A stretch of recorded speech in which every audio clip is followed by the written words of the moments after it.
السلام علیکم ناظرین، میں ہوں آپ کی میزبان پروفیسر شیزہ، اور ہمارے ساتھ آج احمد شیر صاحب موجود ہیں جو کہ دعا زہرا کیس کے خاص کریکٹر ہیں، اور ماشاءاللہ سے انہوں نے دعا کو یہاں سے بازیاب کروا کے کراچی منتقل کیا تھا۔ تو ہم ان سے اس کی اپڈیٹ لیں گے کہ کس طرح انہوں نے جو ہے وہ سب سے لڑ کے دعا زہرا کو یہاں سے کراچی منتقل کیا۔ اور آج ایک خاص سندھ ہائی کورٹ میں ڈیٹ تھی دعا زہرا کیس کی 1 اگست کے حوالے سے، وہ ڈسکس کریں گے کہ آج کی کیا جو ہے وہ پیش رفت ہوئی۔ السلام علیکم۔ وعلیکم السلام جی۔ سر بہت شکریہ، آپ نے بڑا قیمتی ٹائم ہمیں دیا، اور آپ سے سب سے پہلے ہم پوچھتے ہیں کہ جو ساری دنیا دعا کے خلاف چل رہی تھی، جس طرح کے لاہور کے معاملات چل رہے تھے، آپ نے ماشاءاللہ سے بچی کو بڑے اچھے طریقے سے بازیاب کروا کے پورا سندھ تک جو ہے وہ ان کو پہنچایا، تو یہ کس طرح آپ نے یہ سارا رول ادا کیا؟ بیسیکلی جی، میں 19 تاریخ کو مجھے انگیج کیا گیا تھا ملتان ہائی کورٹ کے اندر پیش ہونے کے لیے، اور جب ملتان ہائی کورٹ میں ہم نے 22 تاریخ کو ایک پٹیشن کو آرگیو کیا تو ہمیں پتہ چلا کہ لاہور کے اندر پنجاب کا نیا میڈیکل کروانے کی درخواست جاری کروائی دی گئی ہے، اور نوٹسز جاری کروائے گئے ہیں کسی وکیل صاحب کی طرف سے کم سن بچی کے بہاف پر۔ تو اس میں مجھے دوبارہ، چونکہ میں جبران ناصر کی لیگل ٹیم کا حصہ تھا، تو ان کی طرف سے کہا گیا کہ آپ لاہور کے اندر بھی جو آلریڈی وکیل فاض صدیقی صاحب ہیں ان کو جوائن کریں، اور اس میں ہمیں وہاں سے یہ درخواستیں خارج کروا کے دیں، اور ساتھ سندھ پولیس اگر آتی ہے بچی کو لینے تو اس کے اندر جتنی بھی ہرڈلز ہیں، جتنی بھی پرابلمز ہیں، ان کو عبور کروائیں، ان ہرڈلز کو، اور بچی کو کراچی کے لیے منتقلی کے لیے اس کا سفر شروع کروائیں۔ تو ہم نے جوڈیشل میجسٹریٹ لاہور کے سامنے ان کی اپلیکیشنز کو کنٹیسٹ کیا، جس کو ہمارے اس بحث کے اوپر انٹرٹین ہی نہیں کیا گیا، اور ان کو قابل سماعت قرار نہ دیتے ہوئے خارج کر دیا گیا۔ جب سندھ پولیس آئی اور سندھ پولیس کی طرف سے درخواست رکھی گئی کہ ہم بچی کو لے کر جانا چاہتے ہیں، جو کہ سندھ ہائی کورٹ کا فیصلہ ہے، ٹرائل کورٹ کا فیصلہ ہے، تو وہاں پر کچھ فارمیلٹیز تھیں کہ ڈسٹرکٹ اینڈ سیشن جج سے اپروول لینا ہے، اور بھی کئی چیزیں، کئی جگہوں سے کچھ اپروولز لینے تھے، جس میں ہم نے سندھ پولیس کی معاونت کی تاکہ یہ کام جلد از جلد ہو سکے، اور تقریباً شام کو 6:08 پر ہم نے اپنی آنکھوں کے سامنے دارالامان سے بچی کو لاہور سے روانہ کر دیا۔ جی احمد صاحب، جیسا کہ آپ مہندی علی کاظمی کی طرف سے جو ہے یہ کیس لڑ رہے ہیں، اور یہ خاصا مشکل تھا کہ جس طرح انہوں نے سندھ میں جو ہے احتجاج کروایا، پھر لاہور میں کروایا، لیکن ایک ناممکن صورت نظر آ رہی تھی کہ بچی سامنے ہی لائی نہیں جا رہی تھی، اور پھر آپ سامنے لے کے آئے اور اس کو سندھ میں جو ہے سیف سائڈ پہ پہنچایا، تو یہ خاصا مشکل کام تھا۔ تو یہ آپ کے مطلب ایک دل کی آواز تھی، یا عوام کی تھی، یا ایک کورٹ کی طرف سے یہ آرڈر تھا؟ بیسیکلی جی، سندھ ہائی کورٹ نے مہربانی فرمائی تھی، اور اس کے بعد سندھ پولیس نے بہت ہی بڑی مہربانی کی تھی کہ وہ پہلی دفعہ اس بات پہ آمادہ ہوئے کہ وہ ایمانداری کے ساتھ بچی کو لینے آئیں گے۔ دوسرا، ہمیں ایک موقع مل گیا، ایک ان کی طرف سے فاؤل پلے کیا گیا بچی کو دارالامان میں جمع کروانے کا، ہم نے اس کا فائدہ اٹھایا۔ اسی ٹائم میں ہم نے جو سندھ پولیس بھی آ گئی، اور ہم نے کوشش کی کہ اسی ٹائم میں دارالامان سے ہی بچی کی کسٹڈی لے کر اس کو کراچی منتقل کر دیا جائے، چونکہ بچی کا یہاں سے لے جانا بڑا ضروری تھا۔ جب تک بچی یہاں تھی بہت ساری چیزیں انفلوئنس ہو رہی تھیں اور معاملات سنبھل نہیں رہے تھے۔ اب جیسے ہی وہ یہاں سے شفٹ ہو گئی تو چیزیں جو ہیں، وہ سچویشنز جو ہیں وہ انڈر کنٹرول ہونا شروع ہو گئیں۔ یہ خاصا مشکل کام تھا جو کریکٹر آپ نے ادا کیا ہے، اس کے باوجود لوگ جو ہیں وہ آپ کو کہہ رہے ہیں کہ یہ وکیل نہیں ہے، تو یہ لوگ باتیں تو کرتے ہی ہیں، لیکن اصل میں ان کا منہ بند کرنے کے لیے بھی تو کچھ کہنا چاہیے۔ آپ اس بارے میں کیا کہیں گے؟ دیکھیں، وہ میں نے سنا ہے کوئی وکیل صاحب ہیں، وہ یہ کہتے ہیں کہ چونکہ سٹی 42 جو چینل ہے وہ یہ کہتا ہے کہ یہ کوئی اور پیش ہوا ہے، میں پیش ہوا ہوں، اور وہ کہتے ہیں کہ میں ڈان نیوز کو نہیں مانتا۔ تو میرا خیال ہے لوگوں نے بہت اچھے سے خود ہی فیصلہ کیا، اور پرابلم ان کو یہ تھی کہ ان کے پلانز خراب ہو گئے، چونکہ ہم نے ان کو تھوڑا سا کنڈیم بھی کیا کہ آپ کو وکالت نہیں کرنی چاہیے کم سن بچی کی، تو اس لیے شاید انہوں نے یہ والی باتیں کی، لیکن اب وہ سمجھ چکے ہیں ان چیزوں کو۔ تو یہ بڑا مشکل کام تھا، ماشاءاللہ اچھے طریقے سے آپ نے کیا۔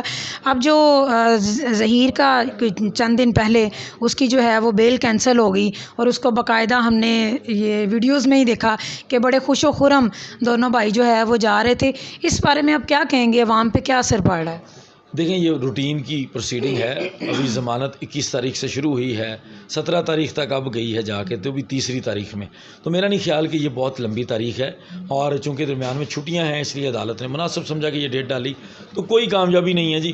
جب ملزمان ضمانت کے اوپر پیش ہو رہے ہوتے ہیں تو تھوڑا بہت یہ اگر درمیان میں 1-2 ڈیٹیں پڑتی ہیں تو اس میں پہلی بات تو قباحت نہیں ہے. دوسرا یہ کہ ملزمان چونکہ دوسرے صوبے سے تعلق رکھتے ہیں تو ایسے کیسز کے اندر تھوڑی سی لمبی تاریخ ہو بھی سکتی ہے, اس سے کوئی فرق نہیں پڑتا. تو میں سمجھتا ہوں کہ کوئی جیت نہیں ہے, کوئی کسی قسم کی بھی ان کی کامیابی نہیں ہے, بلکہ وہ ابھی بھی اسی طرح پھنسے ہوئے ہیں اور وہ اسی طرح پھنسے رہیں گے. میں نے اس کو ہر ویڈیو میں دیکھا ہے ظہیر کو کہ اس نے ماسک پہننا ہوتا تھا, لیکن اسپیشل جب اس کی بیل ہوئی ہے تو پولیس سے جو باہر نکلتے ہوئے بڑا خوش و خرم تھا اور اس نے ماسک نہیں پہنا ہوا تھا. دیکھیں بیل ہوئی نہیں, یہ وہ بیل ہے جس کو آپ بیل کہہ رہے ہیں, یہ عبوری ضمانت ہے. عبوری ضمانت دہشت گردی کے بھی ملزم کا حق ہے, وہ ملنی ہے. بیل تب ہوگی جب یہ بحث ہوگی, اگلی 17 تاریخ کو اگر بحث ہوگی اور پھر عدالت اس کی ضمانت کو پکا کرتی ہے, کنفرم کرتی ہے, اس کو بیل کہیں گے, جو کہ ممکن نہیں. دعا زہرا نے جو لاہور میں جتنا ٹائم گزارا, اس کے بعد جب وہ سندھ میں پہنچی ہے اور دارالامان میں ہے, تو اس بارے میں کیا کہیں گے؟ وہاں سیف ہے, کس کنڈیشن میں ہے؟ کیونکہ کسی کو تو ملنے کی اجازت نہیں ہے. دیکھیں سرکاری تحویل میں ہے اور قانون کے مطابق چونکہ اس کو تحویل میں رکھا گیا ہے, عدالت کا حکم بھی ہے, اور عدالت نے یہ چیز انشور کرنے کے لیے لاسٹ ٹائم جب بچی کو طلب کیا تھا تو یہی انشور کیا تھا کہ بچی محفوظ ہے, بچی کا خیال رکھا جا رہا ہے, اور جب عدالت سیٹسفائی ہوئی تب عدالت نے اس کو وہاں بھیجا تھا. موسٹلی لوگ کہہ رہے ہیں کہ اس کو انجیکشن دیے جا رہے تھے, کچھ اس طرح کی چیزیں دی جا رہی تھیں. اب جب سندھ میں رہ رہی ہے دارالامان میں, پھر تو یہ صاف ظاہر ہوتا ہوگا, جب اس کی چیز پرووائڈ نہیں کی جاتی ہوگی تو کنڈیشن سے تو پتہ چل ہی جاتا ہے. اس بارے میں کیا کہیں گے؟ دیکھیں اس طرح کی چیزیں جو ہے نا وہ میڈیکل سے ثابت کی جاتی ہیں, اور رپورٹڈلی پولیس نے میڈیکل کروانے کی کوشش کی ہے لیکن عدالت نے ریجیکٹ کر دیا. بہتر ہے کہ اگر وہ میڈیکل ہو جاتا تو میڈیکل کے اندر یہ ساری چیزیں واضح ہو جائیں گی.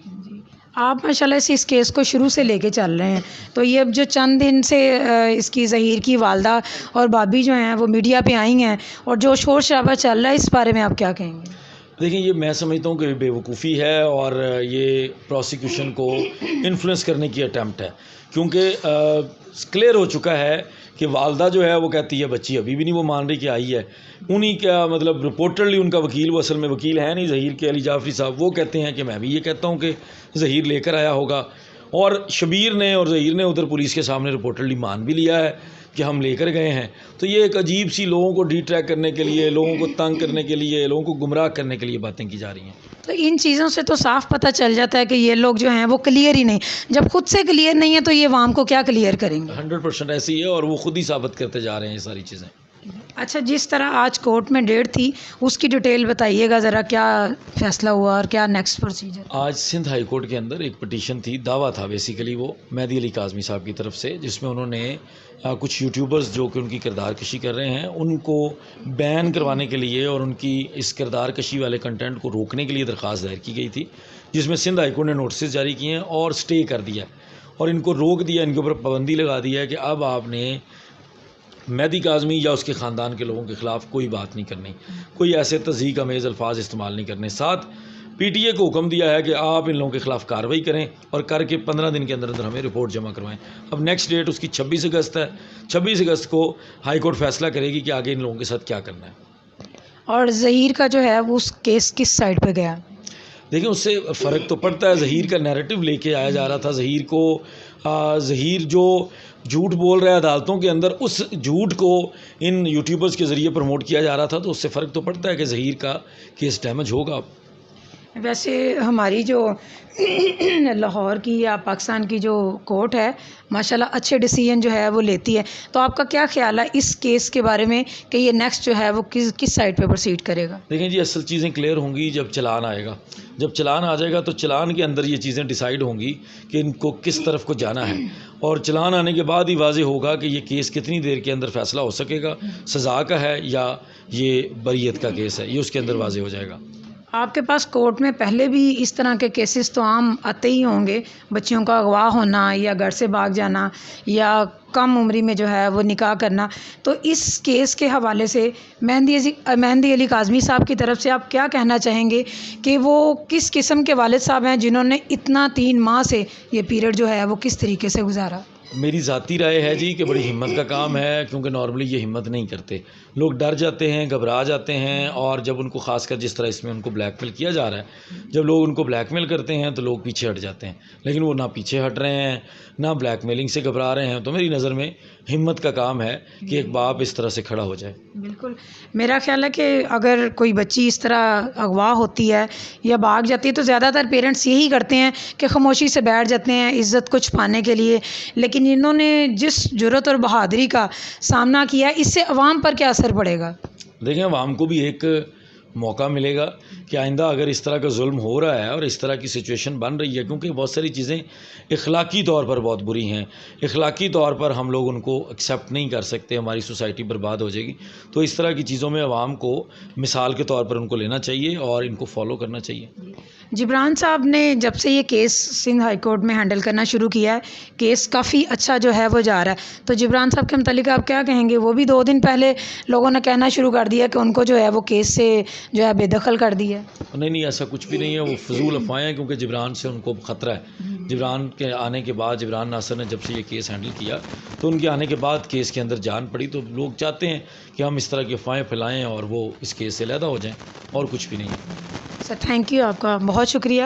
جی احمد شیر صاحب کی آپ نے پوری بات سنی. ان شاء اللہ تعالیٰ نیکسٹ جو نئی اپڈیٹ آئے گی تو آپ کو سامنے جو ہے وہ بھی رکھی جائے گی. اور پرسنلی ہم خود ہر گھر میں 1-2 سب کے گھروں میں بیٹیاں ہیں، تو ہم سلوٹ پیش کرتے ہیں احمد علی کاظمی صاحب کو کہ انہوں نے اپنی عزت کو معاملہ جو ہے وہ عزت کا نہیں بنایا اور پوری دنیا میں اپنی بیٹی کا کیس لڑ رہے ہیں، اور بالکل ہمیں بھی دکھا رہے ہیں کہ جب بھی ہماری بیٹیوں کا کوئی معاملہ ہو تو ہمیں اپنی اولاد کے لیے سٹینڈ لینا چاہیے، نہ کہ انہیں شرمندگی کا باعث بنا کے جو ہے خاموشی سے چھپ جانا چاہیے. تو ان شاء اللہ تعالیٰ نیکسٹ اپڈیٹ کے ساتھ پھر حاضر ہوں گے. تب تک کے لیے مجھے اجازت دیجیے. اللہ حافظ. شکریہ.